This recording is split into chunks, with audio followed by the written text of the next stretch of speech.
All right, welcome back, folks, to part 2 of this exclusive 2-part podcast with myself, Graham GSM Matthews, and my fellow Beast Booker, the other half of the bookings, John Napolitano. John, at GNAP's Ring Wrap on the Twitter page. What are you doing, John? Graham, how are you doing, John? How you doing? Graham, we are in the middle of Socrates, New York right now. We are camping at Woodstock. And, you know, we're having a good time. This is one of the many times that we've done this. Actually, 5 years ago, as we were referencing in our first part of this podcast, we were here doing some Beast Booking. And now we're back in our old stomping grounds doing the same thing. It's good shit. It's good shit, like you said. Doing some SVR 07, doing some games of ping pong, Moonbounce tomorrow, hopefully. Moonbounce rematch. We went go-karting today, swimming, you know, all the fun stuff. It's the fun stuff. It's more of a hotel than it really is camping. Really, it's really a weekend-long festivity. Sure, of course. And they provide Wi-Fi, so you know we're not roughing it out here in the woods, but not living in any tents, by the way. Though definitely having a good time out here in Woodstock, bringing you part 2 of this 2-part special on SmackDown vs. Raw 2007 General Manager Vote. And I hope all of you enjoyed our first part. I mean, we put a lot of work into that as we drove to Buffalo Wild Wings. For UFC 200, which was pretty good, by the way. Brock Lesnar. Great fight between Brock Lesnar and Mark Hunt. His brother, Mike Hunt, was very, very happy to watch that match. That joke will never get old. I gotta throw that out there. All right. But good shit. Brief plug, by the way. When we were here 2 years ago, we talked about it here in the podcast. We did a 2-part episode of WrestleRant Radio that summer. I'm sure you remember. I remember. We talked all about our experience there. The Pro Wrestling Hall of Fame is no longer in existence here in the New York, Amsterdam area, unfortunately. They have since moved to Wichita Falls, Texas. So any of our peeps out there in Wichita Falls, Texas, or in the Texas area just in general, even if you're on the other side of the state, check it out. Great people, great memorabilia, all that shit. If you're a wrestling fan, you'll love it. Pro Wrestling Hall of Fame. Used to be in Amsterdam, New York, now in Wichita Falls, Texas. Great stuff there. Some great memories. We were there 5 years ago. We were there 2 years ago. Not this year, but hopefully if we take a trip to Texas one of these years. If we're ever in the area. If we're ever in the Lone Star State, we'll certainly make it a trip down to the Pro Wrestling Hall of Fame. So that being said, John, what are we here to talk about today? We are here to talk about the second half, Phase 2 of SmackDown vs. Raw 2007. Like I said earlier, I hope you all enjoyed the first part. I hope you were able to follow along. I know when Graham put out the YouTube video earlier this week, it was a lot easier when you were looking at the title history and listening to what we were saying. But the second part, and I said this at the end of part 1, the second part is without a doubt superior to part 1. And I mean, that's not hard for me to say. The second half of our booking in SmackDown vs. Raw 2007 has been phenomenal. Absolutely.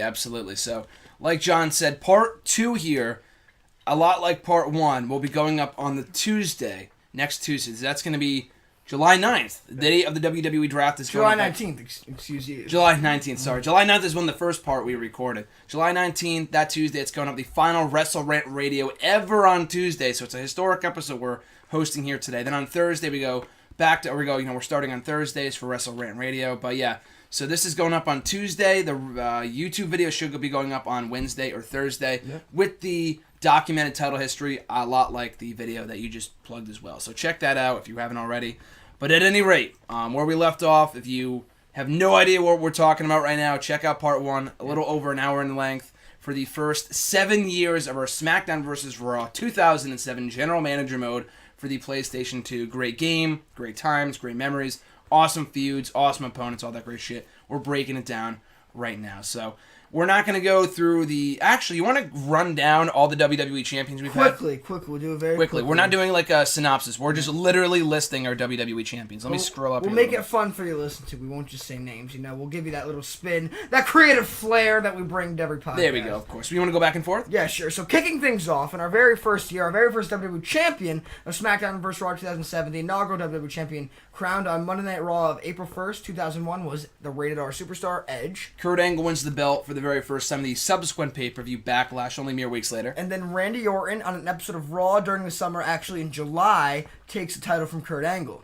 And we're starting, by the way, in 2001. I forgot to mention that. We are starting in year 101. So right after that, Chris Benoit takes the title in the first ever WWE Championship Elimination Chamber match at Unforgiven. He holds that strap for about 6 months until Edge reclaims it at Backlash. And only mere months later does he lose in another triple threat match at Vengeance to one Randy Orton, who becomes a two-time WWE champion. And then a surprise WWE champion, someone we were not expecting to ever hold the strap, Umaga wins it a lot like Chris Benoit did in the Elimination Chamber Unforgiven 2002. To continue that theme at WrestleMania, Ken Kennedy, after winning the Royal Rumble, knocks off Umaga to become the new WWE Champion. Ken Kennedy does not hold it for long as the Game Triple H beats him at Vengeance for his very first WWE Championship. And this is when really the trifecta kind of kicks in, that 3 Bermuda Triangle-like angle. Batista defeats Triple H inside the Elimination Chamber mere months later at Unforgiven to win his premier WWE title. But Triple H wins it right back at Taboo Tuesday. In a triple threat match with John Cena as well, pinning John Cena. And it's only a couple weeks later that Batista wins the belt back from Triple H, beating him in a one-on-one match at Survivor Series to win the belt back. But then we set up a great match at WrestleMania, John Cena versus Batista, and John Cena comes out on top. 4 years into the game, John Cena wins his first WWE Championship at WrestleMania. His Cinderella story ends a backlash. Triple H becomes the first and only up to that point 3-time WWE Champion, beating John Cena. But then we bring in one Mick Foley, who defeats Triple H at SummerSlam with The Rock as the special guest referee to win his very first WWE Championship. His Cinderella story is also cut short, comes to an abrupt end at Unforgiven when he loses it in the WWE Championship. Unforgiven Elimination Chamber match is what it was, to one Bobby Lashley. And Bobby Lashley would never win that title back since then, but even worse, the very next night, our Mr. Money in the Bank, Carlito, who's a lot like Alberto Del Rio in our universe, cashes in and takes the strap from Bobby Lashley. In his first ever title defense, he drops the championship to Batista. But Carlito would not make the same mistake. He held that title for a long, long time after that. It was actually December to June, 6 months in our game, that he would hold on to that strap until he lost it to Chris Benoit at Vengeance. A triple threat match involving Benoit, another unnamed competitor, I think it was Eddie Guerrero, but it might have been someone else.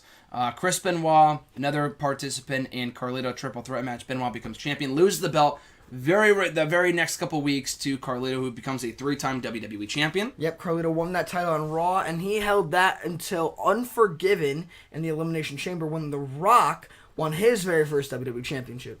In the SummerSlam rematch at Taboo Tuesday, Randy Orton beats The Rock to become a 3-time WWE champion. Kurt Angle, then in a triple threat match between Randy Orton, Kurt Angle, and Rey Mysterio, wins the title at Survivor Series. Rey Mysterio finally captures the gold in a 60-minute Iron Man match against Kurt Angle to win his first WWE title at the Royal Rumble in January of 2006. So Rey Mysterio takes the title into WrestleMania and defends against Batista. Batista, now a 2-time WrestleMania main eventer, wins this year and beats Rey Mysterio for his 4th WWE Championship. And up to that point, no one had held the WWE Championship longer than Batista, who holds the belt for a whopping 7 months, losing the championship finally in a 60-minute Iron Man match as well to John Cena at Taboo Tuesday, November 26, 2006. But for the first time, our first once-in-a-lifetime match, John Cena loses the WWE Championship to The Rock at Survivor Series just 3 weeks later, and The Rock becomes a 2-time WWE champion. Matt Hardy cashes in the Money in the Bank briefcase, wasting no time in cashing the ultimate opportunity the very next night on Raw to win his first WWE title. But he wouldn't hold on to it for long, as John Cena would invoke his rematch clause at New Year's Revolution, and become a 3-time champ himself. In one of the greatest angles today, Kurt Angle, on the last day of his expiring contract, beats Cena to capture the WWE title at WrestleMania in Chicago in March of 2007. So then after that, the title is vacated as Kurt Angle left the WWE with the WWE Championship, and at Backlash, John Cena beats William Regal, I believe it was, to capture his 4th WWE Championship. But don't forget Kurt Angle, who was also out of action, but still the uncrowned WWE Champion. William Regal, who also at this time was the Raw general manager, knocks off Cena finally at Vengeance with some help from Finlay to win his first WWE title, while also, as you mentioned, Kurt Angle is still the WWE champion. Then John Cena wins it back in the Elimination Chamber, was it, at Unforgiven? Yes, to kind of fill in the gap. So Angle comes back at the Midsummer's Nightmare, July, in his hometown, July of 2007. He's still WWE champion, as is William Regal. John Cena gets another shot as well in that triple threat match at SummerSlam. So Regal loses the belt at SummerSlam, technically. Angle, quote-unquote, retains and is the undisputed WWE champion. But as you mentioned, John Cena wins it at Unforgiven. The first ever 5-time WWE champion. And in a WrestleMania rematch at Taboo Tuesday, Kurt Angle beats Cena to win back the belt to become a 4-time WWE champion. But the title's playing a little bit of hot potato here as John Cena wins at Survivor Series just weeks later to capture his 6th WWE championship. And that's where we left off. So a quick recap for all the details, greatest feuds, memories, matches, everything, opponents. It's all in the first part of the podcast. Check it out either on the initial episode of WWE's WrestleRant Radio from last Tuesday, or the video on the YouTube channel. So basically, that was a proper place to end off, I believe, John, just because at that point in time, so we got to about early 2008. We'll talk about John Cena's reign in a second, but once it got to like mid-2008, June 08, July of 08, we stopped playing for like a solid year and a half. Not like a couple weeks, not a couple months. And by this point, it was like May, June of 2013 in reality. And we just kind of lost interest. And at this point, it's not like, oh, John Cena was a terrible champion. Like, this is a lot like real life or anything. We just, I don't know what it was. We just kind of lost our desire to book. I think the creative spark had left us. I mean, you had mentioned that you left for college that fall. Yes. So it become a lot harder to play the game because, as we alluded to earlier, back before you left for college and you were staying in North Haven, Connecticut, only a mere miles from Hamden, Connecticut, where I live, we were seeing each other every 2 weeks, or every other week, really. Pretty much. Every other week, every other weekend, I was at where you were staying at in North Haven, and so we were playing this game like crazy. But once you went off to college, it was a lot harder to play. But I think that creative spark also left us as well. It wouldn't be until December of 2014, a whole year and a half later, that we would pick this game up back again. And this is kind of where we separate the two halves of us playing this game, because I think that the second half was a lot more creative, a lot more fun, and I think it proved to be a better product the second half. So that's what we're going to get into tonight. By that point, we were older, we were wiser, we were more motivated, and that was when, as you said, our creative juices really started to kick in, so I'm excited to talk about it. Great classic exchange that I got to bring up, by the way. So what do you want to do? Well, I have the PS2. Graham, you have the fucking PS2? Yeah, well, I don't know. I brought it literally every time I went over to your house by that point for the last year and a half. I didn't see you too much at that point because, like you said, I was in school. You started school that fall as well the following year. I still brought it over just out of habit for the past 3 years that we had been doing it. So why don't we book? Okay, I guess we'll book. So we kind of kicked off, we kind of picked up where we left off. And that was John Cena as the longest reigning, still to this day, WWE champion in our SmackDown vs. Raw 07 GM mode history. John Cena held the championship for 10 long months. And just to catch us up to speed here, so he beat Kurt Angle like we talked about.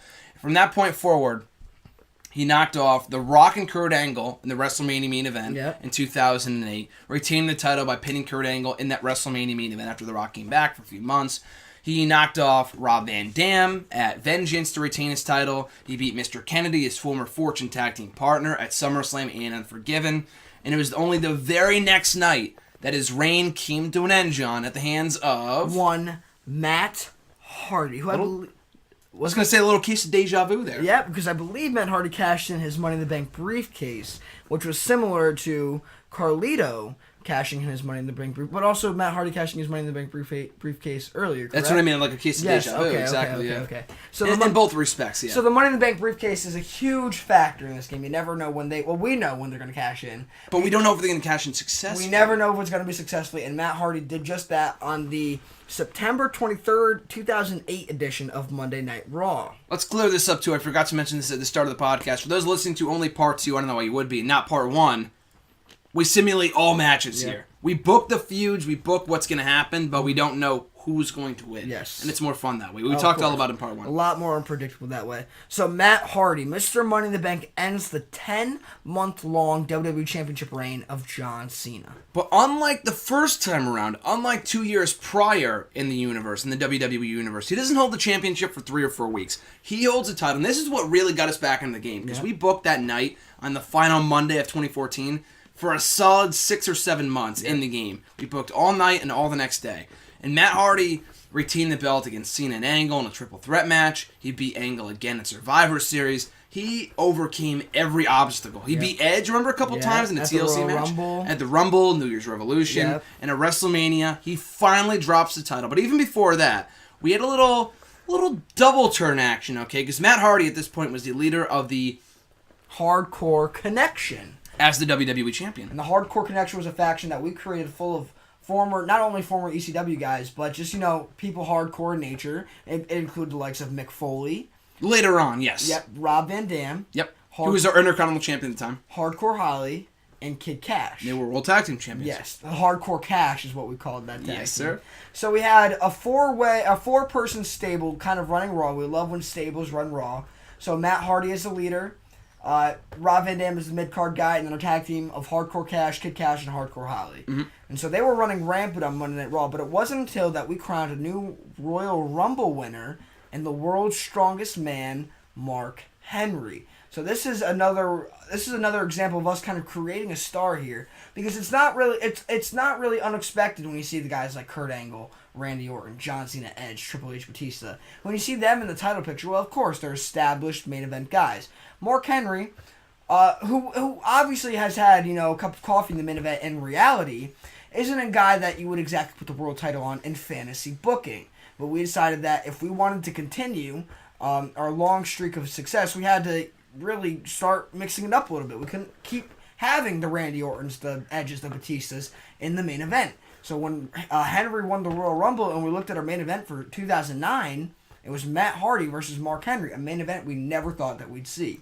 It equated to fresh faces. Well, fresh faces in the main event equates to fresh feuds. Matt Hardy versus Mark Henry had never been done before. As you said, Mark Henry, who by this point we neglected to mention, was still undefeated. After 2 years. Yep. Undefeated in singles competition. So he went into WrestleMania undefeated. And I forgot to mention this as well. On the road to WrestleMania, Matt Hardy was knocked off the throne as the leader of Hardcore Connection, being usurped, I believe that's how you pronounce the word, by Kurt Angle, who went heel, became the new leader of the Hardcore Connection. So Matt Hardy, now a babyface, defending the gold against Mark Henry at WrestleMania. Mark Henry emerges victorious, becomes the new WWE champion, and goes on an absolute tear for months, knocking off John Cena both at Backlash and at Vengeance 2009.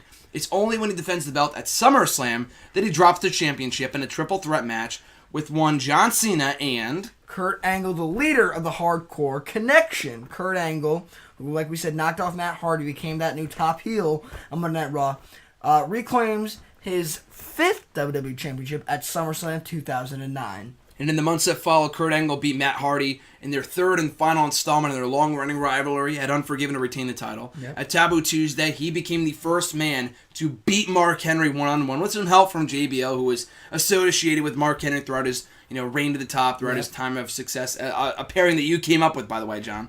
When I came up with JBL Mark Henry, I was thinking a lot of Ted DiBiase as the JBL character, kind of thing, that $1 Million Man type character, and then Mark Henry being his heavy. So it was kind of like a great pairing between them. So JBL turns on Mark Henry at Survivor Series and assists Kurt Angle. So Kurt Angle is the leader of the Hardcore Connection, the WWE Champion, and the first man to beat Mark Henry. It's a historic happening, but only 3 weeks later does another historic happening occur.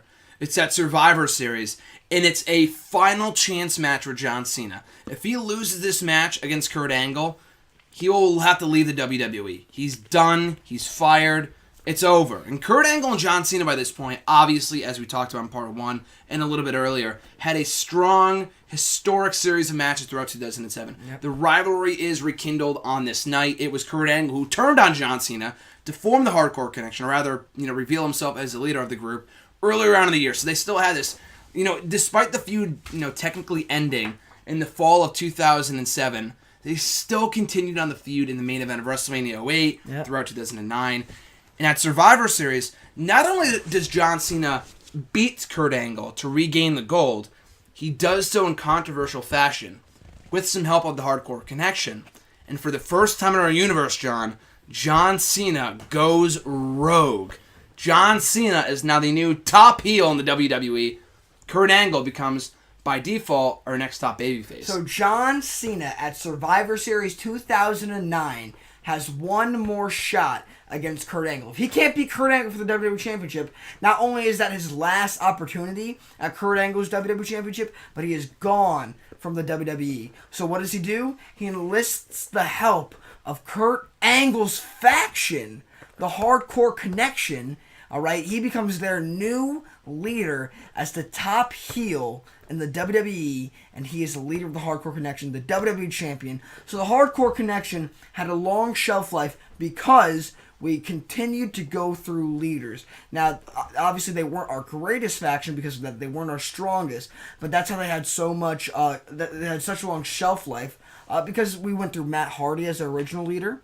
Then we brought in Kurt Angle, who turned on Matt Hardy and became the new leader, and then John Cena doesn't really turn on Kurt Angle, but Hardcore Connection turns on Kurt Angle and joins John Cena at Survivor Series 2009. So John Cena, by this point, is, I believe, a 7-time WWE champion. Which is unprecedented to this day, and he won more titles after that, spoiler alert, but no one has won more WWE titles than John Cena, not even close. So as we continue along here, John Cena's 7th and historic reign as WWE champion, despite it happening in epic fashion, monumental fashion at Survivor Series, the reign isn't really all that long. It's at the onset of 2010 that he loses the WWE Championship in a match against Triple H. And by the way, this is only their 4th match ever on pay-per-view. They faced off originally at SummerSlam 2003. Triple H won. Yep. They faced off at Backlash 2004. Triple H won. And John, who won their match at Vengeance 04?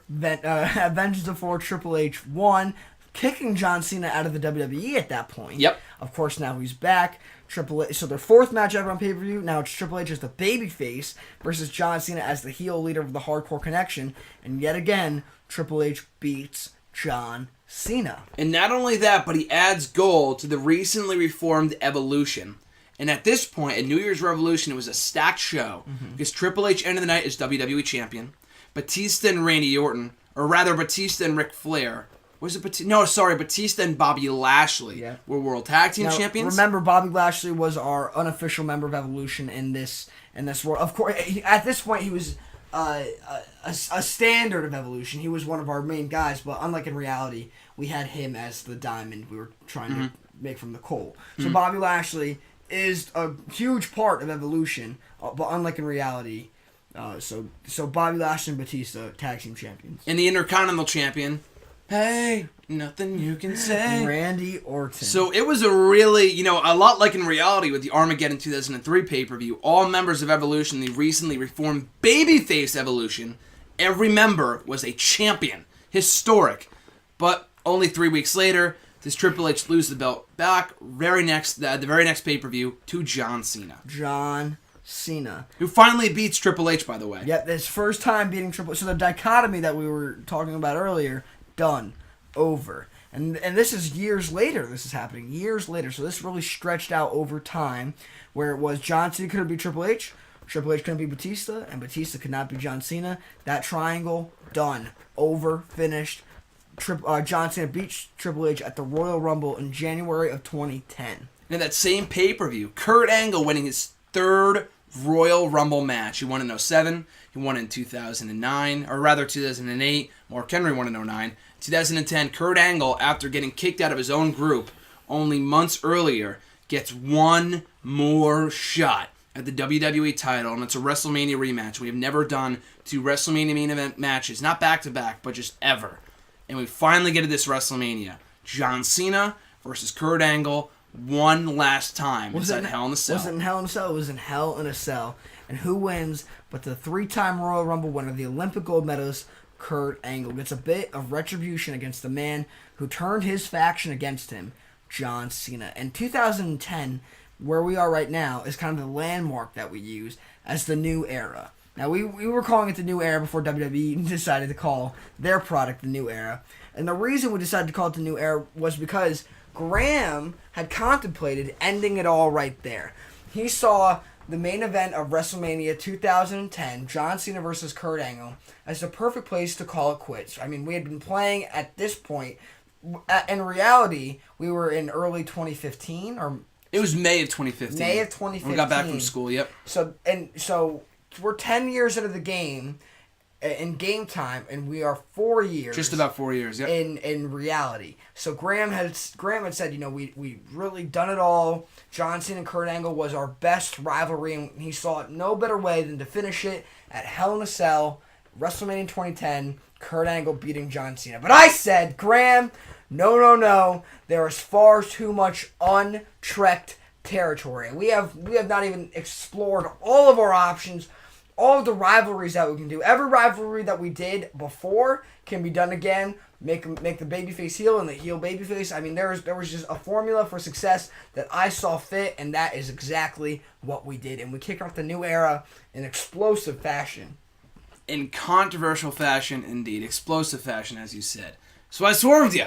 Kurt Angle came out the next night, celebrating his WWE title win from WrestleMania, only to be interrupted by Mr. Money in the Bank, who we had completely forgotten was in possession of the opportunistic briefcase, cashing in on Kurt Angle to win his first WWE title. By this point, in my opinion, one of, if not the greatest superstar in Raw's history to have never won the WWE title, and he finally did on this night. And his name was... Viva la raza, Eddie Guerrero. He cashed in on Kurt Angle the night after WrestleMania. So imagine this. You're a viewer of Monday Night Raw. You just watched the greatest rivalry ever end in dramatic fashion. John Cena, Kurt Angle, Hell in a Cell. And the very next night, you expect Kurt Angle to come out and celebrate, tell the fans why he's so thankful for their support. And who do you get but Eddie Guerrero cashing in on Kurt Angle to become the WWE champion, his first ever WWE championship. And Graham, I've got to say, one of my favorite rivalries ever, Eddie Guerrero, Kurt Angle. I think because I have such fond feelings, fond emotions for the idea of Eddie Guerrero versus Kurt Angle in reality. Also, I mean, their matches in 2004, or specifically the WrestleMania match at WrestleMania 20, was one that I really enjoyed. So I think this has to go down as one of my favorite rivalries, but Eddie Guerrero and Kurt Angle over the WWE Championship. Eddie Guerrero claims his first title at the Raw after WrestleMania 2010. And I think even on a bigger scale, this post-Raw WrestleMania, this post-WrestleMania Raw, has really served as the standard bearer for all future installments. Yep. I mean, also on the night, a couple things we have to acknowledge in order for these other title changes to make sense. Undertaker, after 10 long years away from Raw, he was on SmackDown for 10 years, people. For almost about 8-9 years, actually. Gets drafted to Raw on the post-WrestleMania Raw, that same night that Eddie Guerrero became WWE Champion. Mm-hmm. Hulk Hogan became the new general manager of Monday Night Raw, and up to that point, we had never utilized Hulk Hogan in our universe. And it's also worth mentioning that on that night, a new faction was formed. The seeds of a new faction. Chris Benoit, who had just been drafted from SmackDown as World Heavyweight Champion, had to start from the bottom again. He had to relinquish the SmackDown's World Heavyweight Championship, but he didn't want to start from the bottom. He teamed with Evolution's Batista and Bobby Lashley, whoever it was, against Cena and whatever. Because as a result of Cena's loss at WrestleMania, we also forgot to mention this, Hardcore Connection was no more. Yep. No more heel factions, no more bullshit until the next night. Well, that's a huge stipulation. I just have to reiterate for all the fans back home. So John Cena, like we said, this is still 2010 in our universe. John Cena loses to Kurt Angle at WrestleMania. All right. Hardcore Connection, the faction that had been around for 2 years? 2 years by this point. 2 years. It's seen different members, but like we said, the core members of Rob Van Dam, Hardcore Holly, Kid Cash, like we said, Cactus Jack was in there, Mick Foley. You got added in 2009, yep. Yep. That faction, that stable is done as a result of Kurt Angle winning at WrestleMania. So John Cena is now he's still the top heel, but he's without his cronies now. And without his title. Yep. And so this is the night after WrestleMania. Eddie Guerrero's WWE Champion. Hulk Hogan's new general manager. Undertaker's back on Raw. But more importantly than all of that, we have a new faction budding, ladies and gentlemen. And this faction is the one we alluded to in part 1, I'd have to speak for both of us, our favorite and the best stable, the best faction we've ever done. And unique as well, I would say. Oh, of course. My whole idea of the stable, when I was thinking about it initially, before we ever actually did it, was to represent the three, not specifically the three best members from each group, but representing each of our greatest stables of all time. E3. Chris Benoit joining John Cena in the post-WrestleMania Raw that night, as we alluded to. And at Backlash only weeks later, does Evolution finally crumble from within after Triple H goes to SmackDown, and Bobby Lashley turns on Batista and Orton to become the third member of this group. And it's called E3 for a reason. John Cena represents the E, that is Extreme. Extreme, as he was the leader of the Hardcore Connection. Chris Benoit represents the E, that is the Elite. World Elite, the faction we talked about in part 1. My second favorite faction, World Elite. Chris Benoit was one of the original members of World Elite. And Bobby Lashley represents the E that is Evolution. Evolution. Bobby Lashley was a mainstay of Evolution ever since we started the group on Monday Night Raw. So now you have 3 members representing 3 of the greatest factions in Hardcore Connection, Extreme, World Elite, and Evolution. John Cena, Chris Benoit, and Bobby Lashley. And Graham, the run they had. Our fucking Shield. So we'll talk more about those guys as we go along. We're talking primarily about the WWE title here. That's the title history. I'm going to put in the video, of course, as usual. But they just keep that in mind. They are the background players. But not really, because I feel like they really stole the year of 2010, the years of 2010 through 2014, and the 4 years that they were together. Just keep that in mind. We'll talk about them throughout the next 4 years. But they really all kicked off. That's what I'm trying to emphasize here. They kicked off on that post-WrestleMania Raw in 2000 and taking the World Tag Team titles not long after that and running with them, holding them hostage for nearly a year and a half. It was insane.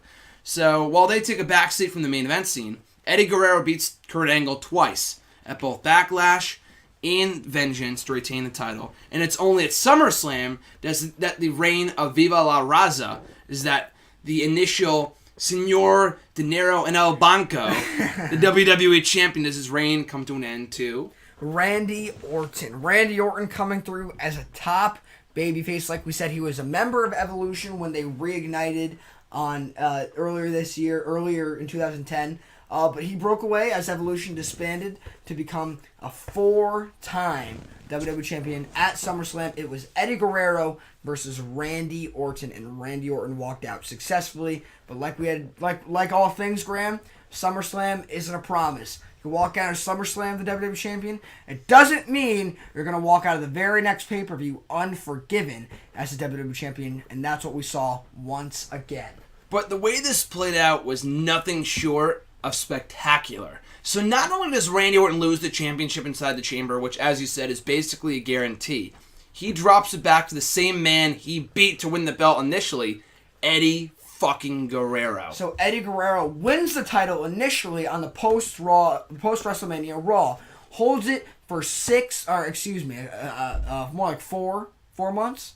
Who? Eddie Guerrero. Initially, yes. Holds it for 4 months, loses it at SummerSlam to Randy Orton, wins it back weeks later at Unforgiven inside of the Elimination Chamber. So Eddie Guerrero has really come out of nowhere. I mean, up until the post-WrestleMania Raw, he was a great tag team guy. Always could count on him for the mid-card, but we had never really acknowledged him as a top main eventer. And when he became a 2-time WWE champion at Unforgiven 2010, that's when we realized Eddie Guerrero is legit. He is a legit WWE champion.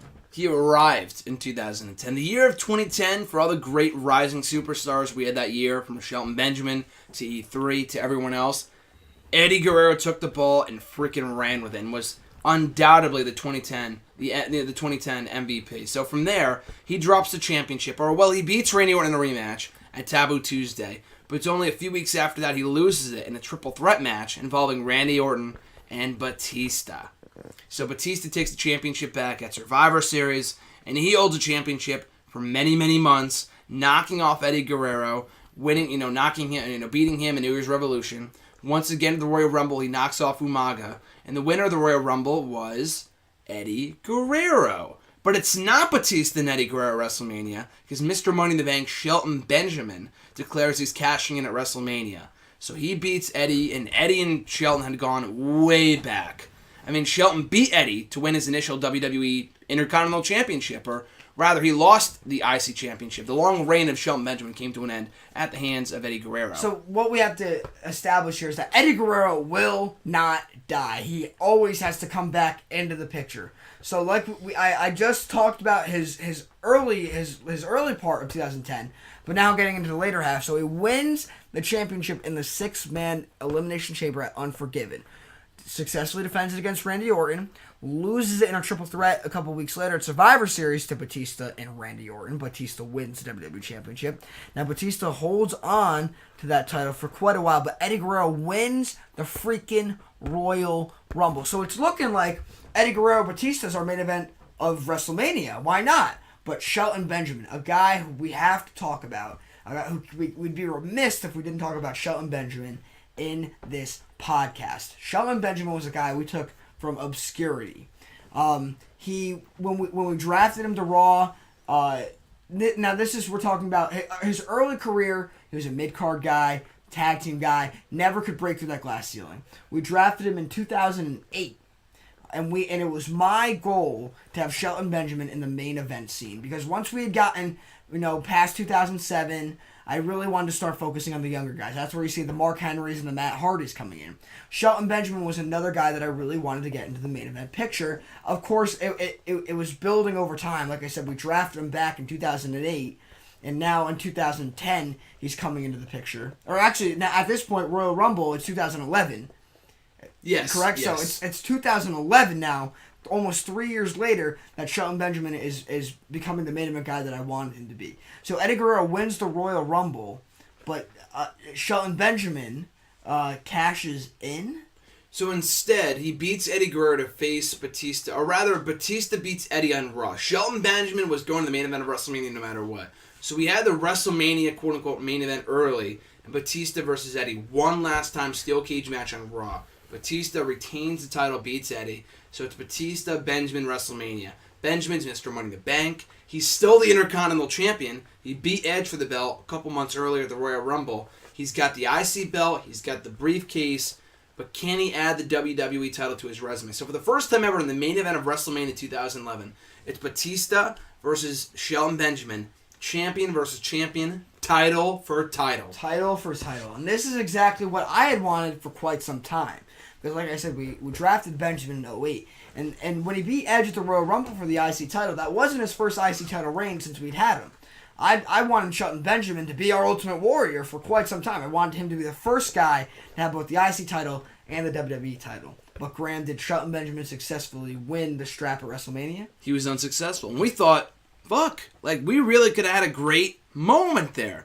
But I feel like the thing is that with this game, it's not like with WWE in real life where it's like, okay, so they booked this wrong, but they're going to get it right in the end. This game is simulated, okay? So if Shelton loses, he's losing. It's not like it's going to build to something bigger.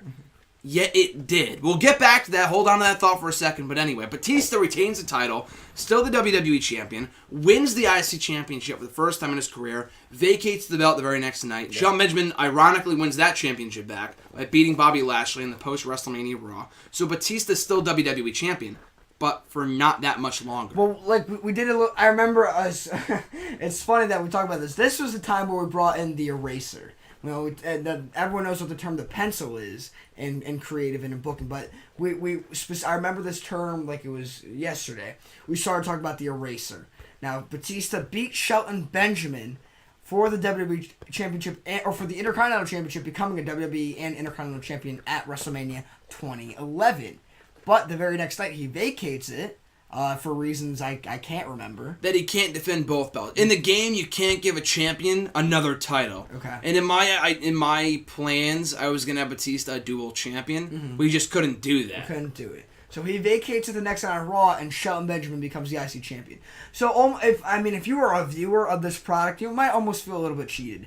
It's like the main event of WrestleMania didn't even have. Batista's still champion. WWE champion. Shelton Benjamin's the IC champion the next night after losing it to Batista at WrestleMania.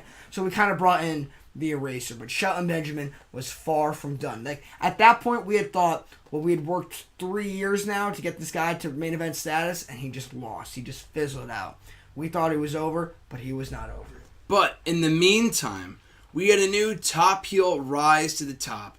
So you talk about Eddie Guerrero being the MVP of 2010. Undoubtedly, in my opinion, I know Shelton Benjamin really ran 2011, as we'll talk about soon enough. But this man who got drafted back to Raw, or no, even he was still on Raw at this point. He didn't get drafted to Raw in 2011. The rated R superstar Edge, challenging Batista to a title match at Backlash and beating him to win his first WWE title in nearly a decade.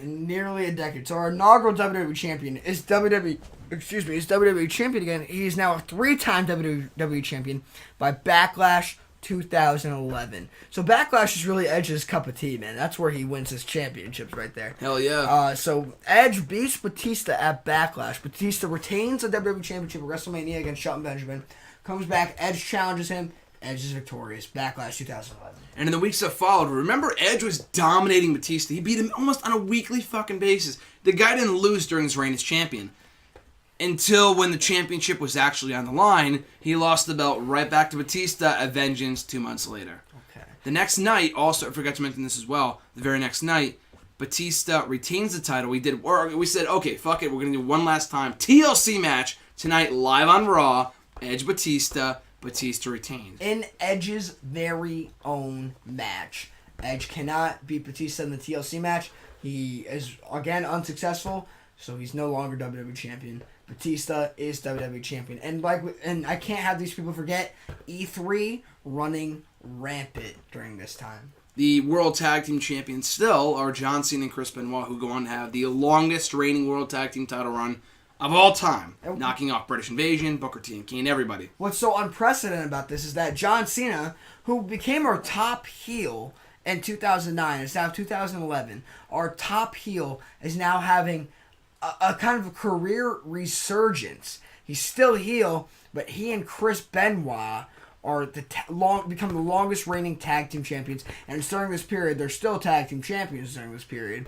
But they're knocking off all oncomers. It's almost unfair how successful they were. You can't forget about Bobby Lashley, who was kind of the mid card guy, who was vying for the mid card title. Who was also a threat. But E3 during this time, we can't let you guys forget about them. Our greatest faction ever is running rampant on Monday Night Raw. But back to the main event scene, Batista, after winning at WrestleMania, losing at Backlash, and winning again on Vengeance, WWE Champion. But I talked with a TLC match. Mm-hmm. It was only afterwards that he was helped out by a friend. So I believe it might have been Eddie Guerrero. So Eddie Guerrero comes down looking to attack Batista, okay? But instead of helping him out, so Benjamin comes down to help out Batista to thwart and counterpart Eddie Guerrero. They're celebrating afterwards, thanks a lot, good old friend. I mean, old enemies, but now they're still best friends. It's worth noting that Shelton Benjamin and Batista are both babyfaces. Yes, they're still both babyfaces. The WrestleMania main event was a babyface versus babyface. Yes, like you said, our version of Hulk Hogan versus Ultimate Warrior. So Shelton Benjamin, consummate babyface, never even thought about, the ladder, what could happen. Until now, when he lays out Batista with the super kick heard around the world, kicking off the Summer of Shelton, going on to beat Batista in Chicago at SummerSlam to finally win the WWE title in a WrestleMania rematch. And the whole thing came full circle. It was a beautiful story, new face crowned, passing the torch, great match, great environment with all the history that we have in Chicago in this game. It was a beautiful crowning moment for Shelton Benjamin. Now, this is an example of when the game might think better than us. Like we said, we simulate all this. Now, how good of a moment would it have been if Shelton Benjamin, the new up-and-coming babyface, could have knocked off Batista at WrestleMania, the passing of the torch. But what we didn't foresee was Shelton Benjamin losing.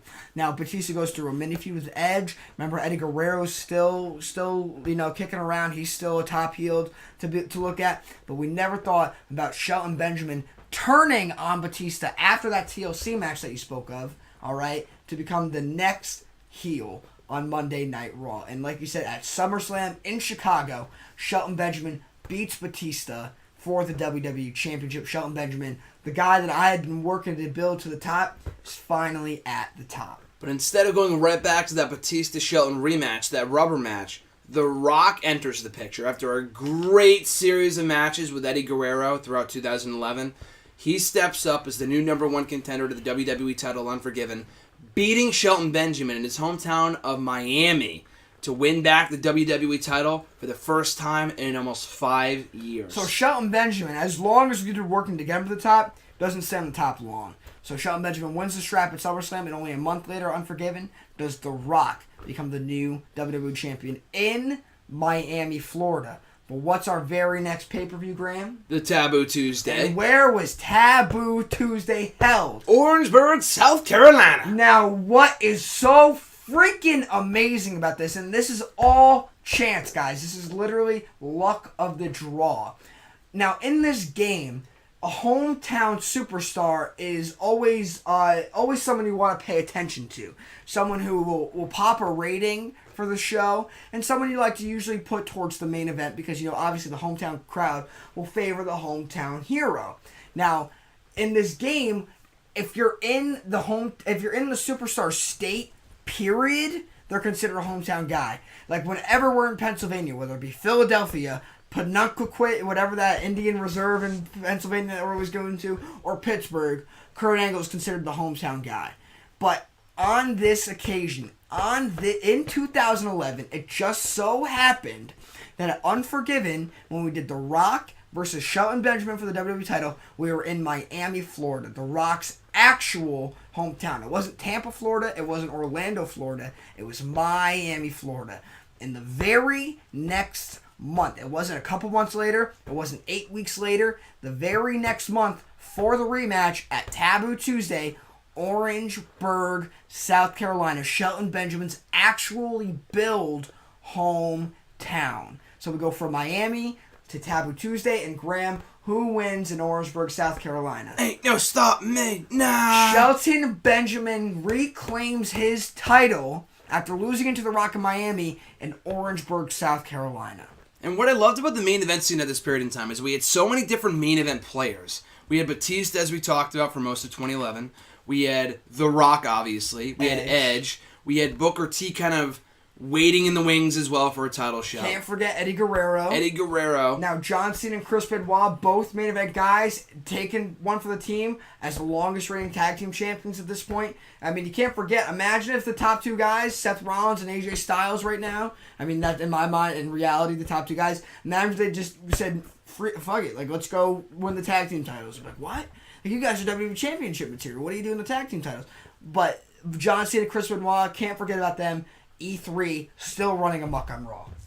Benjamin proves his initial victory, or winning back the WWE title for a second time at Taboo Tuesday in his hometown was not a fluke, because at Survivor Series, he barely escapes with his title intact in a triple threat match with The Rock and Edge, who are longtime rivals, and they continue their feud going into New Year's Revolution. Benjamin escapes with the title intact, and the very next night on Raw, in comes Randy Orton, who announces he's cashing in his Money in the Bank briefcase at New Year's Revolution, our first ever pay-per-view, first ever main event of 2012. And unlike many before him, is successful in cashing in that briefcase and becomes the new WWE champion. So Shelton Benjamin has a lengthy reign, like we said, Taboo Tuesday to New Year's Revolution, about 4 to 5 months. And Randy Orton, Mr. Money in the Bank, cashes in to become, what was it, Graham? A 5-time WWE champion. So he faces off against Shelton in a ladder match at the Royal Rumble, retains the title against Benjamin at the Royal Rumble, which means that he is going to the main event of WrestleMania. And a SmackDown superstar, it might have been Shawn Michaels, won the Royal Rumble that year. Actually, it might have been, I have no idea. I'm pretty sure it's Kurt Angle. So anyway, we have Randy Orton, or no, it was Triple H. Triple H won the Rumble that year. Triple H won the Rumble. 2012 Royal Rumble. So we have Randy Orton as WWE champion going into WrestleMania. So John Cena, after losing the World Tag Team Championships with Benoit in late 2012, finally emerges. Early 2012. Late 2011. Late 2011. Right after Survivor Series. Did I say late 2012? You said late 2012. My apologies. So he emerges as a main event threat once again, becoming the new number one contender to the title with Bobby Lashley, or rather Benoit, I forgot who it was, in his corner at WrestleMania. Orton retains the title, beats John Cena to retain the title in the main event of WrestleMania 2012. Still the WWE champion, but all of that is for naught. The very next night on Raw, Randy Orton gets drafted to SmackDown. All champions, everyone is eligible in the draft. But because of that, Randy Orton is forced to vacate the WWE title. So we have to go back real quick, do a little rewinding real quick. So John Cena, Chris Benoit's lengthy, year-long reign as tag team champions comes to an end to the hands of the British Invasion, Paul Burchill and William Regal. So they finally knock off E3 and become the tag team champions. So John Cena says, hey, I'm no longer champion. All right, let's do Randy Orton, John Cena, main event of WrestleMania. And you think that'd be a match we do right off the bat, but that was not a match we did until 12 years. Well, we've done it on a pay-per-view before, but never a full-fledged feud. And of course, it was Randy Orton as the heel, John Cena as the babyface. Exactly. But now we got John Cena as the heel, Randy Orton as the babyface for WrestleMania 2012. And it's also worth mentioning, too, John Cena was fresh off a victory against The Rock, finally avenging the loss from 6 years earlier at New Year's Revolution. So that's what earned him a title shot at the WrestleMania pay-per-view. Yeah. Also knocking off The Rock and Hulk Hogan, who came in as a wrestler right after Survivor Series, relinquishing his duties as GM to give it to Dusty Rhodes. And now we have John Cena as a new main event star once again. But he loses in the main event of WrestleMania. Orton goes to SmackDown. He's no longer the WWE champion. So the belt is vacated. What do you do? Evolution is destroyed. Batista goes to SmackDown too. What do we do to crown a new WWE champion? In comes Generation X. Triple H was no longer alone. He goes from having buddies in Batista and Randy Orton, but he is joined by the reuniting member of Generation X, Shawn Michaels. Shawn Michaels comes from SmackDown to Raw. So DX gets back together after Shawn Michaels comes from SmackDown. Now, at this point, have we had Generation X at all as a tag team? Yes, they had formed in the summer of 2008 to take on the Evolution stable that was, at that point, consisting of Batista, Orton, and Ric Flair. Okay. So now they reunite 4 years later in the main event of Backlash against E3, and whoever scores the deciding victory for their respective team would become the WWE champion. So another unprecedented defeat. We have a tag team match for the WWE Championship. Handicap, no less. Handicap match. It was all three members of E3. So John Cena, Chris Benoit, and Bobby Lashley versus Triple H and Shawn Michaels. Triple H pins Bobby Lashley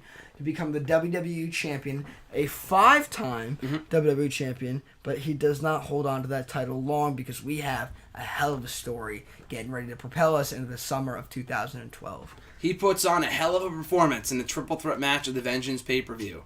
In a triple threat match versus Shawn Michaels, his very own best friend, and John Cena. A match that we had seen in real life at Survivor Series 09. But this build was not about fucking midgets and stupid-ass comedy. This was real, heartfelt shit. Because Triple H and Shawn Michaels, as good of friends as they were, had to go up against each other for the WWE title. And Shawn Michaels was putting it all on the line. He was desperate to win the belt.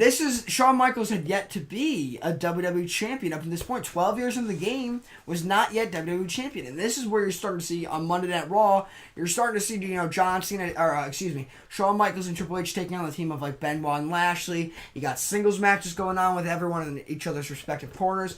But this is when you're starting to see Shawn Michaels tease the super kick, tease the sweet chin music on Triple H, because he's got to pull the trigger at Vengeance when he faces him and John Cena in a triple threat match. And Shawn Michaels he needs that WWE Championship because he's yet to hold it. So he's willing to turn on Triple H, his buddy from Generation X, to do it. And he does it. He gets his one more match. He finally becomes champion in the triple threat match at Vengeance. But all good things must come to an end. But Shawn Michaels, rather, came to an end sooner than we all expected to or even wanted to. He was heartbroken because at SummerSlam, he dropped the championship to one John Cena, who finally became a record-setting 9-time WWE champion with the help, but inadvertent help, I should say, of special guest referee Triple H. And Shawn was pissed because he thought Triple H did it on purpose. Why would you screw me over? We're best friends. We've always been best friends. Why the fuck would you do that? John Cena is now the WWE champion, and E3 has a WWE title in their possession at long last. So you got to look at 2012 in the whole. We start out, or at least the post WrestleMania, we start out with a vacated title. We're gonna find out a winner of Backlash a month later, and Triple H wins it in a tag team match or a handicap match, against E3 with his partner Shawn Michaels. Next month, 2 months later at Vengeance, we have a triple threat match. Triple H, John Cena, Shawn Michaels. Shawn Michaels wins by pinning John Cena. So he doesn't pin Triple H, he doesn't turn on his foe there. Or he doesn't turn on his friend there. Doesn't make his friend foe. And then at SummerSlam, we have Shawn Michaels versus John Cena with Triple H as a special guest referee. Now, I forget how we had explained that in storyline, but Triple H did inadvertently assist John Cena in the win. Triple H didn't turn heel. It was just by his clumsiness. Because, by happenstance, he allowed John Cena to win the WWE Championship, and Shawn Michaels took that as a stab in the back from his friend Triple H. So at Unforgiven, of course, Triple H enters the Elimination Chamber as WWE Champion. He does not leave. John Cena? John Cena, enters the Elimination Chamber as WWE Champion. He does not leave as WWE Champion. Kind of spoiled it there for you, but it's Triple H who emerges victorious with the title in tow by pinning Shawn Michaels early on. Triple H pins his best friends. Again, inside the chamber, it's not a heel turn from the game. It's every man for himself. Yep. And he finally wins back the belt. Shawn Michaels isn't really all that happy for him. I mean, he's happy. And at this point, by the way, I forgot to mention, going into Unforgiven, they had won back the World Tag Team titles from E3, only to drop the championships back to them 1 week later. You know, a la Cena Batista from 08 in real life. A la Stone Cold Steve Austin and Mick Foley, 1998. Or 97, excuse me. John Cena and Shawn Michaels. And 2007. I mean, it was really a cool bit of storytelling. How it seemed after SummerSlam, Triple H and Shawn Michaels would be back on the same side, still have their cohesive D-Generation X chemistry. They win the titles, drop them back a week later going into Unforgiven. So, but what really needs to be told right now is, of course we don't like when the title plays a lot of hot potato, which is something that you have to expect in this game. But when the title does what it did in 2012, goes from Triple H to Shawn Michaels to John Cena, back to Triple H. I mean, it's a really cool bit of storytelling, especially when we're having these guys all in the same story. It's not like Triple H, Shawn Michaels, and John Cena continue winning the title, but weren't involved with feuds with each other. I mean, these guys have been involved with each other since April, and by September, Triple H is again the WWE champion, a la the Elimination Chamber Unforgiven. But Shawn Michaels, not happy. So he says this, I'll make you a deal, Shawn, I love you, I'll grant you one more match. And that's what Shawn says all he needs. He says all he needs is one more match. I'm going to get my one more match at Taboo Tuesday. And he does. So for the first time ever, it's Shawn Michaels versus Triple H one-on-one. So E3 comes in looking to fuck up the finish, but we have the Cavalry make the save in The Rock, Undertaker, and Booker T, which I know sounds like a random-ass trio on paper, but they all had one common enemy in E3. Remember, E3 is making a lot of enemies on Monday Night Raw. They are just running rampant. And of course, as we explained the WWE title picture, we'd be remiss to say that E3 had their own feuds going on. Benoit and Bobby Lashley were feuding with the likes of Booker T, Undertaker, and The Rock. And so at this point, if you're watching the program, you know that The Rock, The Undertaker, Booker T, these baby faces, they want to see the destruction of E3. So when E3 comes to screw the finish for Shawn Michaels, well, Shawn Michaels has Undertaker, Booker T, and The Rock in his back pocket. Well, not necessarily for Shawn Michaels. But for pure chaos. For the sake of screwing the finish of a pay-per-view. Exactly. Just to say, fuck you, GM Dusty Rhodes, pretty much. Just to give the old burr to the WWE Hall of Famer. But they're not successful. But in the wake of all this chaos, the referee gets knocked down. Shawn Michaels sees this, and it's like, do I want to do the honorable thing and wake up the referee and beat my best friend the right way? Or do I know that the only way I'm going to be able to win this championship is if, by through nefarious means? And he takes the latter. He knows that the only way he's going to be able to win this championship is if he beats his best friend dirty. And he does just that. Yeah. While the referee is down, he takes a good old beer bottle, smashes it over the head of Triple H. Or not the beer bottle. I'm thinking beer money here. Was it the sledgehammer? Sledgehammer. No, I was thinking, I used a championship and when we did it, but we could say sledgehammer. Mm-hmm. He used an object, a foreign object. We'll say that. I'm thinking beer money when I said beer bottle. Over the head of Triple H to win back the WWE title. Shawn Michaels finally is a two-time WWE champion. Two-time WWE champion. So like we said, we're going back over 2012, or at least from post-Raw WrestleMania, or post-WrestleMania Raw, excuse me. We go from Triple H to Shawn Michaels to John Cena to Triple H to Shawn Michaels. I mean, these guys can't seem to find the dominant victor. But Shawn Michaels at Taboo Tuesday with E3 running in and causing chaos, The Rock, Undertaker, and Booker T coming in to stop the chaos. And in the midst of all of this freaking anarchy, Shawn Michaels turns heel on Triple H, his best friend, to become the WWE champion that he'd always wanted to be. It's worth noting that up to this point, in the 13 years, or rather 12 years we'd been playing this game, for one thing, obviously, as you mentioned, Shawn Michaels had never before been WWE champion, and he'd also never been heel, a lot like John Cena. So it's only fitting that he turns heel on the man who helped him win the tag team titles, gave him his first title victory ever on Monday Night Raw in 2008, and the same man that he had been teaming with for years, his best friend. That's how you treat a best friend? Bullshit. As we had Jim Ross exclaim as Shawn Michaels picked up the WWE title, his second WWE title. Let's not forget that. So around the waist of the Heartbreak Kid, the belt stays. His match, I was going to say he beat him at Survivor Series, but rather their match at Survivor Series ended in, their last man standing match ended in a draw. one more match at New Year's Revolution. An Iron Man match. And Shawn Michaels finally proves his superiority over Triple H by beating him in the Iron Man match to retain the WWE title. Also knocking off Great Khali at the Royal Rumble. Okay, Khali wins via countout, but he knocked him off on Midsummer's the Nightmare a few weeks later on Raw. But the bottom line is this: Shawn Michaels is still the WWE champion. And finally, he's having the reign that he wants. I mean, like, he won at Vengeance at 2012, but lost it right back to Cena at SummerSlam, which isn't a great reign. And that was part of what made him turn towards that heel stature, that heel presence, that heel character, because he knew as a babyface, as a good guy, as someone who needs the support of the WWE Universe, he couldn't do it. He couldn't hold on to the title. So when he finally said, by any means necessary, and he beat Triple H at Taboo Tuesday, he actually held on to the strap until WrestleMania 2013. Woo! John, don't even get me started. So a new threat emerges in The Undertaker. The Undertaker is the next person, the next dead man, who wants to vie for Shawn Michaels' WWE Championship. So at this point, we had the Royal Rumble won by Kurt Angle. Kurt Angle wins the Royal Rumble. At this point, he was still on SmackDown. He's on SmackDown. So that's completely irrelevant at this point. So The Undertaker comes out and becomes the new number one contender to the title. Another match we'd never done up to this point. We've never done it. Shawn Michaels versus Undertaker, a match built on fucking respect.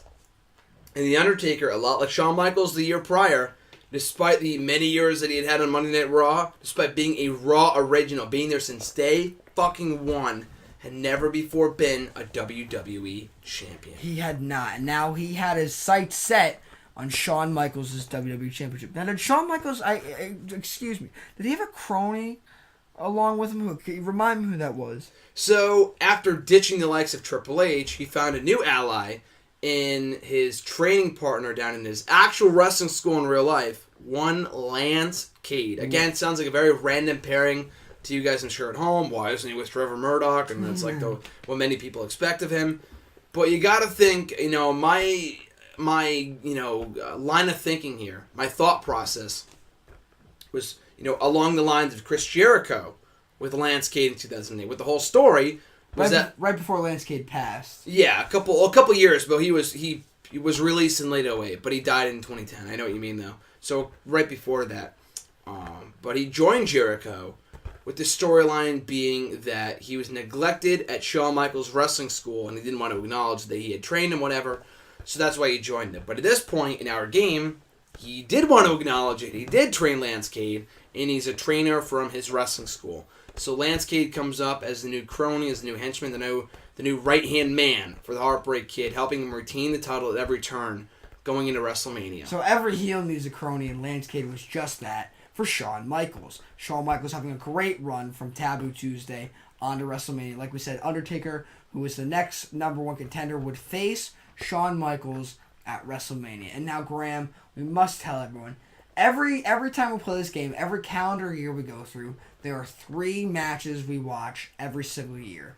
The first match being the Royal Rumble match. The Royal Rumble match is a great freaking match to watch because it's always unpredictable. You always want to see who's going to be the number one contender. Skipping the second match because that's the conclusion. The other match you watch is the Elimination Chamber because that's a very hectic match to watch. Like we said, it usually produces a new WWE champion, so we like to watch it and see, maybe someone will retain. Maybe it'll be it's always a great match. But the third match we always watch is the main event of WrestleMania. So every WrestleMania main event that we've discussed throughout both podcasts is a match that we've watched. This match between Shawn Michaels and The Undertaker was no different. But Graham, there was something different about this WrestleMania match. Graham, what was different about Shawn Michaels versus The Undertaker at WrestleMania 2013? It was actually goddamn good. It was a great fucking match. There's a lot of good matches. There's some pretty good matches. Like you said, the Chamber is never usually disappointing, but this WrestleMania match was absolutely epic. And what did it start with, John? Well, before we get into that, let me just preface this with a lot of the SmackDown vs. Raw 2007 gameplay is very Stone Age, considering Very questionable. It's very different compared to what the WWE gaming reputation has become now. A lot of matches end in 2 minutes. A lot of these matches that we build and build and build end, very anticlimactically, and they're just not fully entertaining. I mean, a lot of these matches that we have built as being great rivalries, I mean, we simulate a lot of them, but the ones we do watch, they're not that great, ending very shortly. Like we said, usually anticlimactically. But Graham, this match was actually, if you told me this match happened, I'd pay money to see it because it was that good. Shawn Michaels, Undertaker, WrestleMania 2013. Like you said earlier, this match was all about respect. Shawn Michaels didn't respect the Undertaker. Undertaker didn't respect Shawn Michaels, and the match starts off with Shawn Michaels walking square up to the Undertaker and smacking him right in the face. I mean, we didn't even know that was in Shawn Michaels' moveset. This game doesn't allot movesets to heels and baby faces. Like, Shawn Michaels' moveset is Shawn Michaels' moveset. And slapping someone in the face is something the Heartbreak Kid would never do. But as the top heel on Monday Night Raw, as the heel WWE champion, to start off this WrestleMania main event, he walks up to the dead man and slaps him to the ground. And literally, you guys should have seen it. We were playing a video game, or watching a match in a video game, rather, and Graham and I started marking the hell out. Because we were ready. We were ready for this first time ever match, and Shawn Michaels starts off by slapping The Undertaker. And that was the only first of many mark-out moments in that matchup. Shawn Michaels hitting multiple sweet chin musics, coming up short every time. Undertaker even hit multiple tombstones, kicking out every time. Hitting a sweet chin music on Shawn Michaels, stealing his own finisher. And he kicks out anyway. It was absolutely incredible. Was that the finish of the match? That was the finish of the That was the finish of the match. You just spoiled it, Graham. God damn it. Well, I was going to say it anyway. Well, you were going to say it. So the match was so great, like you said, because it started off with the slap. Undertaker hit 2 tombstones, and usually 2 finishing maneuvers in SVR 07. That's it. Two finishers is it. All right, but Shawn Michaels kicks out of both.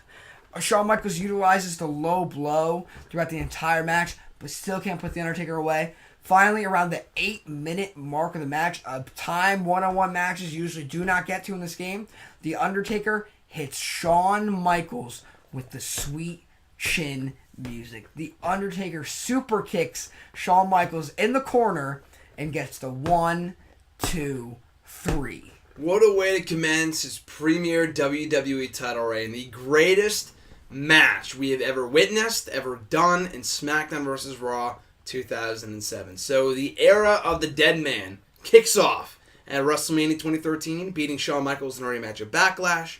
But it's in a Fatal 4-Way, a blockbuster, star-studded, talent-loaded Fatal 4-Way matchup of vengeance between also WrestleMania rivals Kurt Angle and Ric Flair. Then a new champion is crowned, John, in the form of Kurt Angle. Kurt Angle wins his 7th WWE Championship at Vengeance 2013. So, just going back to what you said, the other WrestleMania main event for WrestleMania 2013 for the World Heavyweight Championship was Kurt Angle versus Ric Flair. That was SmackDown's main event. We drafted both Kurt Angle and Ric Flair, and Shawn Michaels, Undertaker, Kurt Angle, and Ric Flair. They were having a huge rivalry in the early half of 2013 in Vengeance. The main event was all 4 of them in a Fatal 4-Way match for the WWE Championship, and Kurt Angle takes the WWE Championship from the Undertaker. Excuse me. After having to vacate the World Heavyweight Championship, coming from SmackDown, having been drafted to Raw. So we have the 4-Way, wins the WWE Championship from the Undertaker in the Fatal 4-Way match of Vengeance, and that kicks off another very favorite feud of mine going into the summer. Him versus Shawn frickin' Michaels. One of the greatest feuds of all time in real life. Kicks off in our universe going into the summer, and it culminates in an epic encounter at SummerSlam with Lance Cade in Shawn Michaels' corner, only 6 days removed from winning an Intercontinental Championship. Lance Cade helps Shawn Michaels win the WWE title from Kurt Angle, regains the gold in a great match at SummerSlam. Yes, he does. Yes, he does. And then going after SummerSlam, we're going into, excuse me, I'm trying to find my page. The Unforgiven pay-per-view, Yep. where once again a new champion is crowned in the form of Triple H. Triple freaking H. Back into the title picture is he. So we go from WrestleMania where The Undertaker beats Shawn Michaels to Vengeance where Kurt Angle beats Ric Flair, Shawn Michaels, and The Undertaker. To now we're doing Shawn Michaels, Kurt Angle. That's our rivalry for the summer. But going into Unforgiven, Triple H outlasts 5 other men and becomes a 7-time WWE champion. Okay, so maybe it sounds random when we explain to you it like that. The title goes from The Undertaker to Shawn Michaels, or rather to Kurt Angle back to Shawn Michaels. So we have these, prominent 4 figures in the main event scene. Ric Flair as well, who really came into his own as a very top-tier talent, main event level guy in 2013. So Triple H, okay, that sounds a little random. He hasn't held the belt in a while. He hasn't been in the main event, but actually he has been. Because throughout 2013, another huge narrative that we have to talk about here, one of the greatest year-long feuds you've ever seen. Graham. So let's back up a little bit. John, Graham. you did this no better. I mean, we didn't even really book it. The game did. But you really prefaced this. You really wrapped it up no better than I could. So please do it. Graham, this I will say definitively is my favorite rivalry of all time. And SmackDown versus Raw 2007. And when we get through explaining this, you will know why. You'll know exactly why. So we come out of WrestleMania 2013. Undertaker's the champion. Shawn Michaels is his rival. And you got Kurt Angle and Ric Flair also in the title picture. But Triple H and The Rock, they're both on Monday Night Raw. Why aren't they in the title picture? Why? Because they're feuding with E3. Alright, Triple H and The Rock are. They're tag teaming. At Backlash, the match was Triple H and The Rock versus John Cena and Chris Benoit. Well, first they knocked off the team of Rob Van Dam and Kane at Backlash before setting their sights on E3 going into the summer. Yes. And them, as well as the great Khali, lose to E3 at Vengeance. So kind of showing some cracks within the E3 stable going into 2014. We'll get to that later. But they win. And it's in a rematch on Raw that summer that Triple H walks off on his partners, betrays both Khali and The Rock, showing signs of the most vindictive side of the game, a side we have not seen of Triple H in almost 6 years. 6 years. A heel Triple H. But he's just showing signs at this point. Just showing signs. But from April, the night after WrestleMania, we have Triple H and The Rock teaming. And I'll get straight to the point, guys. The reason why Triple H and The Rock is one of the greatest rivalries of all time is because it went from the night after they were involved with each other from the night after WrestleMania 2013 up until the main event of WrestleMania 2014. But let's not get too ahead of ourselves. All right, The Rock. So Triple H walks out on The Rock and Khali in their fight against E3, who is still running rampant. Remember, we started E3 in 2010, and E3 is still running. We're still looking for a team who can beat E3, and it won't be The Rock, Khali, and Triple H because Triple H walks out on The Rock and the Great Khali. We'll see, not to get too ahead of ourselves, but I think that's kind of where we're going here. The whole title picture revolves around those two going into WrestleMania. And at SummerSlam, they faced off for the first time ever, Triple H versus The Rock. The Rock emerges victorious, despite having the odds stacked against him, with Ric Flair in Triple H's corner, who Triple H reunites with, a former Evolution running mate he reunites with following the feud with, throughout his feud with The Rock. So, Triple H, not out of nowhere, really. He's had his sights set on the WWE title this entire time. Kind of a wild card, so to speak. Winning the belt back inside the Unforgiven pay-per-view, inside the Unforgiven Elimination Chamber. Beats The Rock, gets his win back at Taboo Tuesday. They are now tied 1-1. So, in the meantime, Triple H goes on to defend against Kurt Angle, who beats Shawn Michaels in a rubber match at Survivor Series, an Iron Man match. Kurt Angle becomes the new #1 contender in the meantime. Rock, in that period of time, goes on a feud with Ric Flair, who he knocks off at the New Year's Revolution pay-per-view. And we can't blow over this. I mean, even The Rock and Triple H weren't directly feuding. Ric Flair is in Triple H's back pocket. It's almost as if you go from feuding with Seth Rollins to feuding with Kane. Or vice versa. Circa 2014. I mean, they were running mates, they were buddies. So The Rock, he wins at SummerSlam, loses to Triple H at Taboo Tuesday for the WWE Championship. 1-on-1, yep. 1-on-1, and now he's got a sight set on Ric Flair, who he will feud with up until early 2014. and he beats him in New Year's Revolution. The same pay-per-view, Kurt Angle beats Triple H in their initial one-on-one encounter to regain the gold as well. But his reign ends a mere 3 weeks later when Triple H regains the gold, beats Kurt Angle to become the new WWE Champion. And that sets forth an epic WrestleMania main event. Because the winner of the Royal Rumble was who, John? The great one, The Rock. The Rock went from feuding with Triple H in the summer of 2013 to feuding with Ric Flair in the fall and early months of 2013-2014. And then he wins the Royal Rumble the same night that Triple H beats Kurt Angle for the WWE Championship. And so we've got our WrestleMania event, main event, ladies and gentlemen. It's Triple H versus The Rock, WrestleMania 2014. A match, the thing is, when you say 1 year in the making, it's not like Triple H called The Rock out or vice versa the night after WrestleMania 2013 and said, hey, next year I want to face you. No, these guys had seeds planted as they were teaming together in early 2013, feuding together in the summer. The Rock feuded with Triple H's crony while Triple H defended his championship, and they come back full circle at the main event of WrestleMania 2014, Triple H versus The Rock. Absolutely incredible. But we forgot to mention one little detail, one little nugget, John. It was inside Hell in a Cell. Hell in a Cell at WrestleMania 2014 for the WWE Championship. And coming off the greatest match of all time in Shawn Michaels versus Undertaker from WrestleMania 13, this match was bound to fall flat. And it did. The match wasn't really that good when we watched it, but still, the idea that, as you mentioned, John, a feud goes from a post-WrestleMania Raw to WrestleMania the next year was unprecedented, absolutely amazing, and could not have been better booked. No, okay, it really could not. And the thing is, we had no idea. Like, the night after WrestleMania and SmackDown vs. Raw 2007 is really the Wild Wild West. You booked it, you have an idea of what you want to do for Backlash, but everything else is, it's still in its early stages of development. We threw The Rock and Triple H together because they were two baby faces at the time. We said, these are two baby faces not currently in the main event scene. The main event scene was Shawn Michaels versus The Undertaker. These guys aren't in the main event scene right now. Let's put them together to, feud with Rob Van Dam and Kane, as you said. And then eventually put them together going against E3. Of course, we had no idea that they would lose to E3. Then you brought the idea of turning Triple H heel. We had no idea Triple H would win the WWE Championship inside the unpredictable Elimination Chamber. We had no idea that it would work out, that The Rock would beat Ric Flair, Triple H's crony, in their rivalry. And we had absolutely no idea that on the same night Triple H would both win the WWE Championship at the Royal Rumble, back from Kurt Angle, and also, by happenstance, for the first time ever, The Rock wins the Royal Rumble match.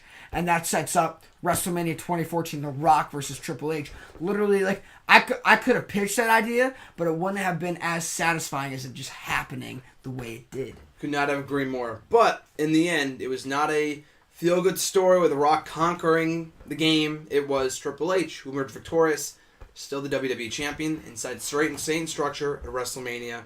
And the very next night, Mr. Money in the Bank, William Regal, cashes in, beats Triple H, but it's all null and void. It doesn't matter. The referee counted the 3 too fast. A lot like Jericho and Triple H from 2000. That goes under the radar. In the meantime, Ric Flair, Triple H's crony, feuded with William Regal. That's kind of irrelevant. I wanted to mention that, though. But Triple H's next big challenge comes in the form of Mark Henry and Matt Hardy, two of Raw's newest acquisitions. But I want to mention this, too, before we go any further.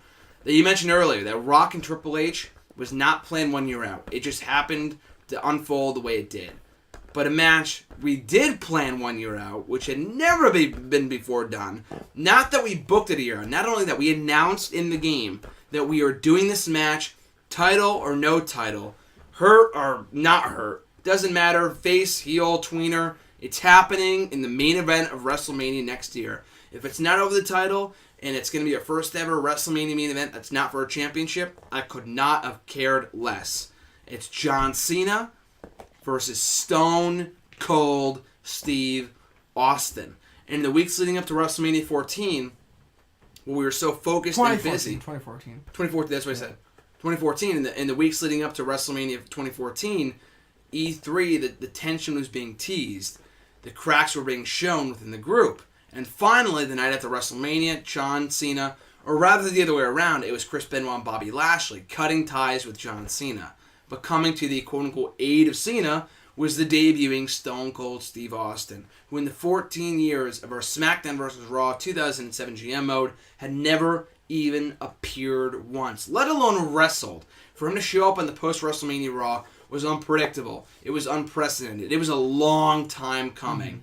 And on that night, without saying a single word, sent the biggest and most impactful message he possibly could by laying out not only Chris Benoit and Bobby Lashley, but also John Cena, pointing the WrestleMania sign and signifying that in next year's WrestleMania 2015, it would be John Cena versus Stone Cold Steve Austin. So we got through a lot right there, but essentially what you need to know is that from 2013 to 2014, The Rock and Triple H tore it up. I mean, they're the story of that calendar year. But we come into 2014, we come into the most recent year, and what happens? 4 long years after E3 debuted the night after WrestleMania 2010, they break up. John Cena, who was a heel for 4 years, turns babyface as Chris Benoit and Bobby Lashley. They don't beat him up. I mean, they break ties with him verbally, saying, you've been costing us matches. You're hindering our careers. We don't want E3. E3 is done. E3 is over. And at the end of the night, they come to attack him. But Stone Cold Steve Austin, the man who says he wants to face John Cena next year at WrestleMania, saves him. But then he lays out John Cena. So we've got a great story going on. And John Cena, who is now a babyface, has to face his demons in the form of E3. He first beats Chris Benoit at Backlash 1-on-1 before beating him again. Or rather, they have a tag team match. It's E3's Chris Benoit and Bobby Lashley versus John Cena. Let me explain this, because the narrative that we've been telling you guys over the last hour and change now is that John Cena and this man who I'm about to talk about have had the greatest rivalry of all time. But after this man, who I'm about to reveal, saw E3 turn on John Cena, he saw no better time to get rid of E3 forever. All right? So E3 lost their leader, John Cena. They're weaker than ever, which is Chris Benoit and Bobby Lashley. And so this man decided to team up with his rival, his longtime rival, to defeat Chris Benoit and Bobby Lashley and put E3 to bed. And that man is Kurt Angle. And they were successful in beating E3 at Backlash. At Backlash. John Cena and Kurt Angle versus Chris Benoit and Bobby Lashley. John Cena and Kurt Angle win. So John Cena...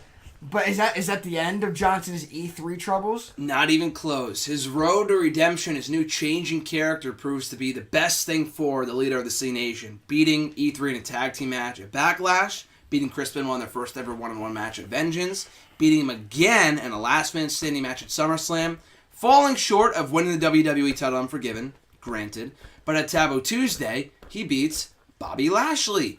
Again, another former demon of his he has to overcome before going on to face Stone Cold Steve Austin for the WWE title at WrestleMania. So we'll get to that when we get to that. But in the meantime, let's talk about the WWE Championship. So now you said once Triple H beat The Rock didn't get a Cinderella story at WrestleMania 2014. Well, who's going to face the game? I mean, I feel like we've done everything with Triple H. We've done everybody on Raw. We've done all of his rivalries. Who are we going to do? Well, does anyone hear that noise? It sounds like the phone's ringing. Who's calling? It sounds like 2009 is calling. Mark Henry and Matt Hardy come back to Monday Night Raw after a long tenure on SmackDown. So they come back to Monday Night Raw to challenge the King of Triple H in a triple threat match at Backlash 2014.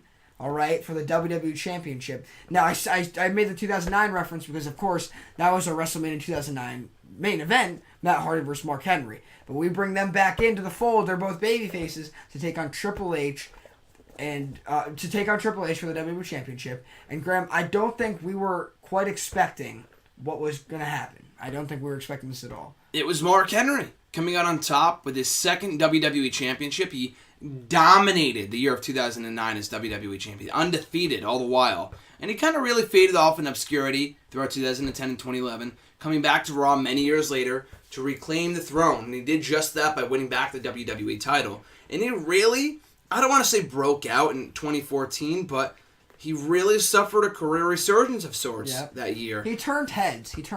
Absolutely. Because Graham, I'm looking at the title history right now, and we weren't expecting Mark Henry. When Mark Henry beat, I mean, I'll be the first one to say, after Triple H beat The Rock at WrestleMania inside Hell in a Cell, I had no idea what was next. I felt like we had done everything with Triple H. And so when you had pitched the idea, well, how about we do Matt Hardy and Mark Henry versus Triple H in a triple threat at Backlash? I thought, well, that doesn't sound too exciting. I mean, Matt Hardy and Mark Henry, they're kind of old news. I mean, they had they peaked, in the later half of the 2000s, and now I feel like there's a lot we can do with them. Mark Henry wins the triple threat at Backlash, and boy, does he go on a tear. So from that point forward, he knocks off Triple H to retain the WWE Championship at Vengeance. At SummerSlam, he beats the unstoppable Bobby Lashley, who retains the WWE Championship. And then inside Unforgiven, successfully defends the WWE Championship. Not unprecedented, Batista did the same thing in 06, but among a very elite group of guys to retain the title inside Elimination Chamber. Mark Henry, still the WWE Champion. So at that point, he meets his biggest foe to date at Taboo Tuesday in the form of another superstar who suffered a career resurgence that year, Booker T, his former tag team partner, Flexin' Texan tag team partner, as John alluded to him. The Flexin' Texans. Booker T and Mark Henry, they go into a rivalry as Booker T turned heel in around that time. Turning on Kane, I believe. So Booker T and Mark Henry. Or turning on Rey Mysterio, I apologize. Rey Mysterio. So Booker T and Mark Henry are feuding into Taboo Tuesday, and Booker T beats Mark Henry. Beats him to win his first ever WWE title. His first ever WWE Championship, but that was only a hiccup. That was only a hiccup for Mark Henry because it was only weeks later that Mark Henry won the championship back. At Survivor Series 2014. So the very next night, we make it official that for the first time ever in New Year's Revolution, we're having a 5-man scramble match for the most prestigious prize in the business. It's Mark Henry, it's Booker T, it's John Cena, it's Bobby Lashley, and it's the wild card of Viva Raza. You talk about 2009, you can't have this 2009 rehash without Eddie Guerrero. Eddie Guerrero, who had beaten Rey Mysterio in a rivalry in 2014. They were having a rivalry throughout that summer. Eddie Guerrero beat Rey Mysterio to cement his spot as the 5th man in the scramble match. So we have, like you said, we have Henry, Cena, Lashley, Booker T, and Eddie Guerrero, the 5 men who will start 2015 in our game. They start 2015 as the 5 men vying for the title. And who wins but the wild card, Eddie Guerrero. Eddie Guerrero regains the WWE Championship, and he starts off 2015 as the man. The man I least expected to win the WWE Championship, becoming a 3-time WWE champion and New Year's Revolution. So he is the newest roadblock for either Mark Henry or John Cena, having a number 1 contenders match on Raw between Henry and Cena. Cena wins, going on to Royal Rumble for the WWE Championship. And the big narrative here is this, John, that if Cena can beat Eddie Guerrero at the Royal Rumble, not only will he win his 10th and record-setting WWE title, it's going to give him the WWE title going into his long confirmed match with Stone Cold Steve Austin in the main event of WrestleMania. So Cena and Austin, which was already confirmed, set in stone 1 year in advance, could now be for the WWE title. And Graham, John Cena beat Eddie Guerrero at the Royal Rumble to become the 10-time WWE Champion, setting up the match that we'd wanted to see since we started playing. John Cena, Stone Cold Steve Austin, WWE Championship. Retaining the title against Eddie Guerrero on Raw inside a steel cage, Cena goes into WrestleMania as the WWE Champion against the debuting, a man who has never stepped foot in a WWE ring before, the Texas Rattlesnake, the toughest SOB, Stone Cold Steve Austin. In the performance, I don't think any of us saw coming. No, not at all. Like we said, we watched this match, and Stone Cold Steve Austin dominated John Cena. John Cena mounted no offense whatsoever. It took 2 Stone Cold Stunners, and Stone Cold Steve Austin pinned the 10-time champion at WrestleMania to become a first-time WWE champion. So we go from Edge in 2001 to Stone Cold Steve Austin in 2015. Absolutely amazing. And the big tie here, the big connection is that Edge won the WWE title in his first ever match. Obviously, everyone was having their first ever match that night on the first ever episode of Raw that we ever did on April 1st, 2001.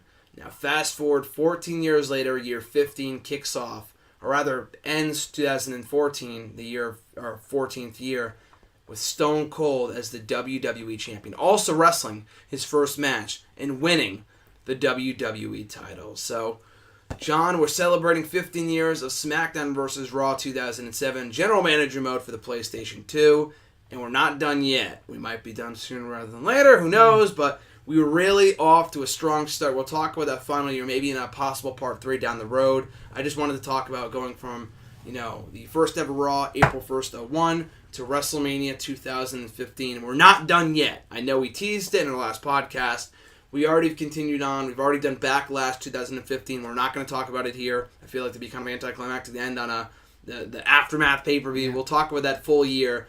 Or possible final run. I feel like that's a podcast all in of itself. Yes. With everything we have going on and everything that will go on in the next year. So, John, it's been fun doing this. It's been great. I mean, I hope everyone listening has enjoyed this as much as I have talking about this. I mean, the only thing I can say is it may sound amazing, but I really wish all of you guys were able to witness the magic that we've created in playing this game. I mean, I've had as much fun as I've ever been a wrestling fan. I've had as much fun as I've ever had playing this game with you, Graham. I just wish that people could not only experience this, but see what we're talking about firsthand. I mean, of course, we can't get into everything. We know we speed through this a little bit, but the fact that we've been able to witness just such great stuff out of this game is unreal. It's incredible. I mean, every memory, every feud, every match that we've talked about, every title change that we've referenced throughout this near 2 hour, well over 2.5 hour podcast, considering, all things considered, parts 1 and part 2, that all things considered, I'm just reliving every match and moment as they happen in my mind and talking about it. From July 9th, 2011 to July 16th, July 17th as we recorded this, my favorite day of the year, by the way. My 5-year anniversary of my favorite match of all time, CM Punk versus John Cena, Money in the Bank 2011. So we go 5 years in the making from playing the game here, camping at your house, my dad's place, my dad's old place, everywhere. Yep. From hell and high water, we've played this fucking game. Up and down the card, every time possible, from 2 in the afternoon to 2 in the morning to 5 in the morning. We've stayed up on hours on end just to play this game, and I do not regret a single second of it, my friend. It's been a lot of fun. Gotta thank Sean, of course, my bookings partner in crime. Gotta thank the great creative members and that fucking PlayStation 2 I'm looking at right there. That team that is booking these matches. I know it's all simulated, but that's a conspiracy. They're booking it. I don't know how you can't book 15 years. You can't simulate 15 years and get the amazing results that we have. I know it's our own brain power for the most part. I attribute 95% of the success of this game to us, but 5% the good old folks inside that classic dinosaur that is the PlayStation 2 that is still functioning. But, I don't know how it's still on. I have no idea. It's nearly a decade old at this point. It's still functioning by some miracle. I got that PlayStation 2 in 2005. Get out of here. 2005. That thin thing? That thin thing. Amazing. Still looking as sexy as ever. And I look forward to continuing to playing it as we move forward with SmackDown vs. Raw 2007. I don't know what the future holds. John doesn't know what the future holds. Nobody does. But I'm looking forward to finding it out. I do know one thing, Graham.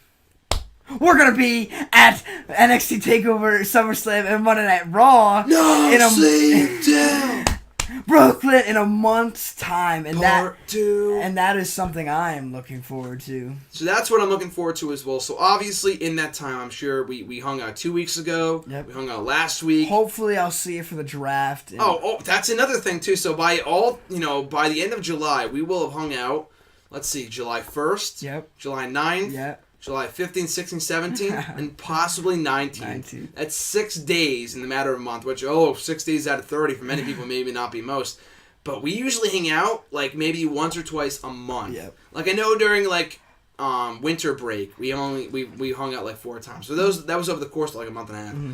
But in the summer, we usually only hang out, once or twice a month. Because we're usually either working or whatever. We only watch Raw once or twice a month together, whatever.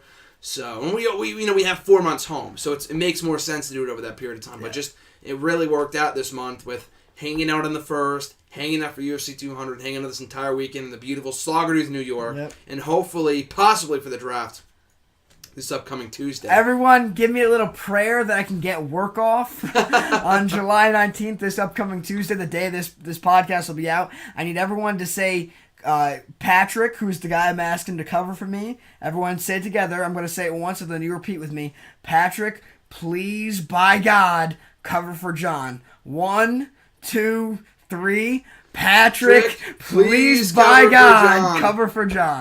You need to. So we have all these, hashtags going around these days. It seems like every day there's a new hashtag. And for good reason. Unfortunately we have Pray for Dallas. We got Pray for Orlando. Okay, I'm just kidding on this, people, so don't get pissy at me. It's a PC world, but hashtag Pray for John. Pray for John. Pray for John to get Tuesday off. By God, Patrick, give John the day off. Give John the night off so he can watch the WWE draft with yours truly. So obviously, beyond that point, we're not going to record a new show this week. I'll talk about the draft, all that shit on the show on Thursday. Maybe by myself or somebody else, who knows. But this podcast is dropping Tuesday the 19th. And obviously, without a doubt, SummerSlam is a little over a month away. I believe it's 5 weeks from this weekend, from this Sunday as we talked. It's Sunday. So we got 5 weeks. Obviously, needless to say, we will be hanging out at some other point between now and SummerSlam weekend. We're going to TakeOver, SummerSlam and Raw, hopefully. Subject to change. A little pop. It's looking like all three. Ooh, hopefully. So I'll be staying in the John Napolitano residence all weekend long. And obviously, like I said, so the point I'm trying to make is that before then, I will be seeing you, and therefore, you guys will be hearing the soothing voice of John Knapp once again here in the podcast. Right here, only here, thumb up, thanks McFoley, on WrestleRant Radio. So, John, before we close out this amazing podcast, probably one of the best we've ever done, any plugs for the people? Hey, guys, follow me on Twitter at JNapsRingRap, JNAPSRINGWARAP, excuse me. And, guys, just keep on trucking. I hope to talk to you guys, hear from you guys, talk to you guys before SummerSlam. And I hope the draft this Tuesday, the night that you guys will be listening to this, is as epic as everyone's expecting. It's time to shake things up again. Yeah, as if, I love that they use that as if Vince had said that recently. Yeah, no.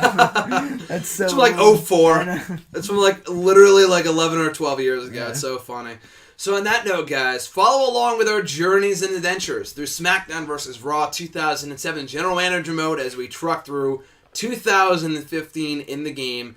For me at WrestleRant on the Twitter, for at JNapsRingRap Ring Wrap on the Twitter as well. Follow us on Twitter. Check out the post. Check out the podcast. It's great shit. Check out hopefully another upcoming installment of John's Jargon. I apologize about all that. The summer is a tough time, with all the work going on and everything. Very understandable, my friend. But I'm hoping to get something up soon. I just gotta hunker down and do it. Hunker down and do it, he says. So on that note as well, I plugged it on last Friday, by the time you guys listen to this, the PC Road on SmackDown, which I was thinking about, and I'm thinking, now that SmackDown's going live, I feel like he's got some points. So I reread the article, and I'm like, this is more relevant now than ever. So it was amazing. So check out all the past pieces at nextwrestling.net, the very website you're listening to the show on.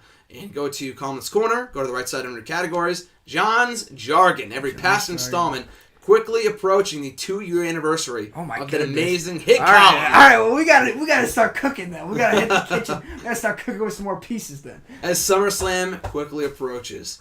So on that note, guys, we're at JNaps Ring Wrap on the Twitter. I'm at WrestleRant Graham Giuseppe Matthews, and we'll catch you fine folks down the road. Woo!